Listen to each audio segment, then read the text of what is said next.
Stop glorifying the struggle. Seriously, stop acting like being miserable every single day is a badge of honor. You have been sold a lie about discipline. You see the motivational videos of people waking up at 4 a.m., taking ice-cold showers, running until they vomit, and screaming at the mirror. And you think that is discipline. That is what I need to do. No, that is pain, and pain is not a strategy. If every day of your life feels like a fistfight against your own brain to get basic tasks done, you are not disciplined, you are exhausted. And sooner or later, you are going to break. True discipline is not about how much pain you can endure. It is about making the behaviors that led to success automatic. Today, we are dismantling the myths. We are looking at the neuroscience and the ancient philosophies to understand how to build unbreakable, authentic discipline that doesn't rely on hype. If you are tired of starting over every Monday and you are ready for the raw truth about long-term consistency, hit the like button right now. Let's show the algorithm that we value substance over noise. The biggest mistake you are making is relying on willpower. You treat discipline like a muscle that you have to flex as hard as you can all day long. Science tells us this is a path to failure. Researchers, most notably psychologist Troy Baumeister, have extensively studied a concept called ego depletion or decision fatigue.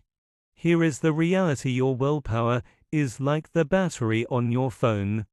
You start the day at 100%. Every time you force yourself to do something you don't want to, the percentage drops. Every time you resist a cookie, deny a distraction, or force focus, the battery drains.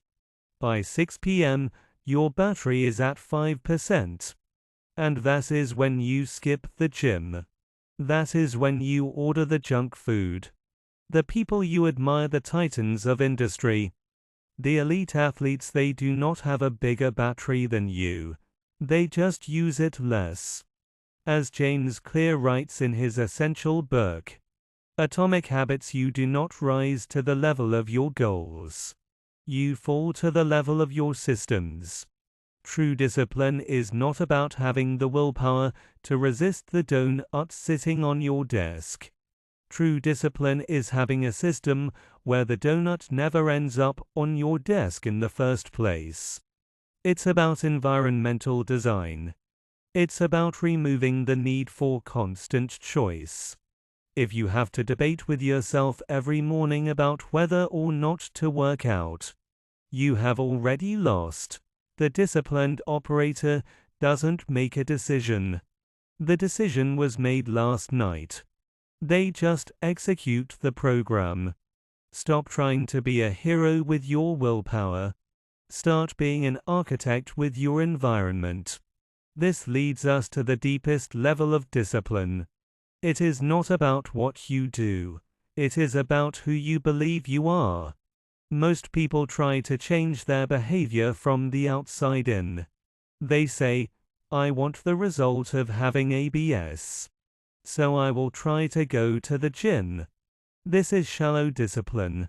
It relies on external motivation, which always fades. True discipline works from the inside out. It is an identity shift. Let me give you an example. Imagine two people are offered a cigarette. The first person says, "No thanks, I'm trying to quit." It sounds okay, but what are they really saying? They are saying, I am a smoker, but I am currently trying to force myself not to be one. The underlying identity is still smoker. Eventually, the stress will rise, and they will cave.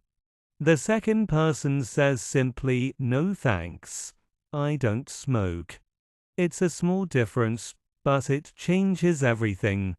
This statement signals a shift in identity. Smoking is not part of who they are anymore.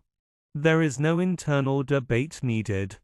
You need to apply this to your life. Stop saying I'm trying to be disciplined. Start saying I am a disciplined person. Disciplined people don't miss workouts. Disciplined people don't scroll TikTok for 3 hours before bed. Now, we have to talk about the enemy.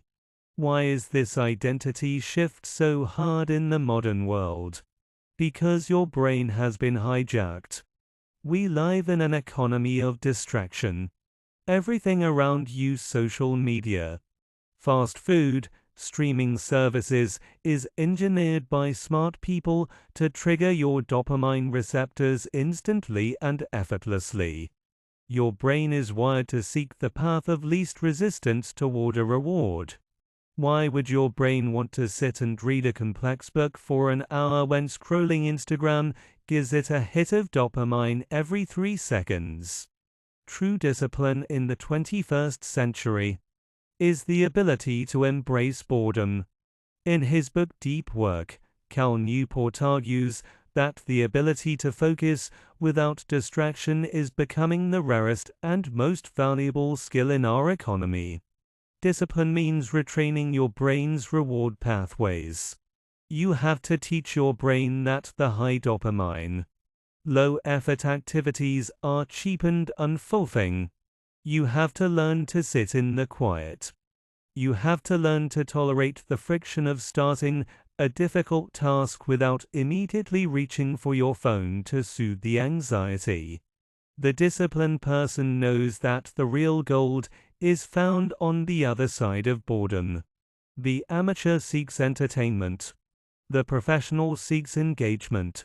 You must build a tolerance for doing hard, monotonous things without immediate applause. That is where the separation happens between the average and the elite. So how do we apply this practically? We need a protocol for when the motivation is gone and the identity feels weak. We look to the Stoic philosophy and modern leaders like Jocko Willink. We need to view discipline not as a negotiation, but as a binary switch. The greatest enemy of discipline is the internal negotiation. The moment the alarm goes off, the negotiation begins. I'm tired. I'll just sleep 10 more minutes. I'll work out later tonight. You must kill the negotiator. There are only two states, 0 and 1. Off and on. Did you do it, or did you not do it?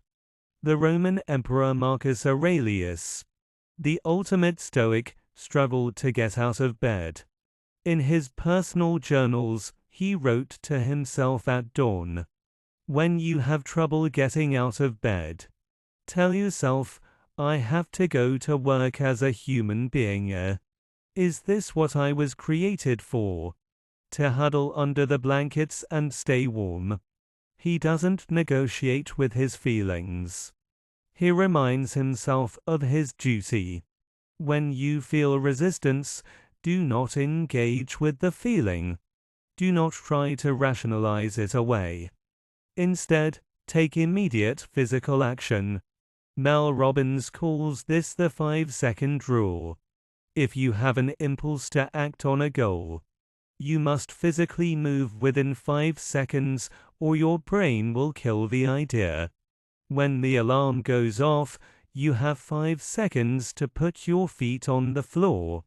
Do not think, just move. Action first, feelings second. Listen to me closely as we wrap this up. Discipline is not about restriction, it is about liberation. As Jocko says, discipline equals freedom. The undisciplined person is a slave.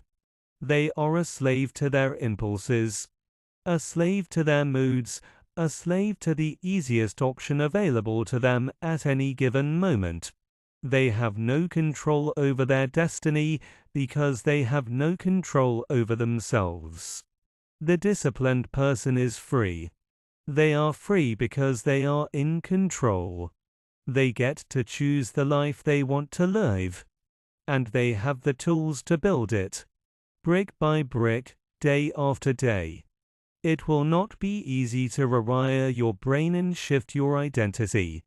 But the alternative is to remain exactly where you are right now forever. And that is a price you should not be willing to pay. Welcome to the path of true resistance. Welcome to the Rise Unlimited family. If you are ready to commit to this new operating system, make sure you are subscribed to the channel. We don't do fluff here, we do the work. Go out there and stop negotiating with yourself. Rise up.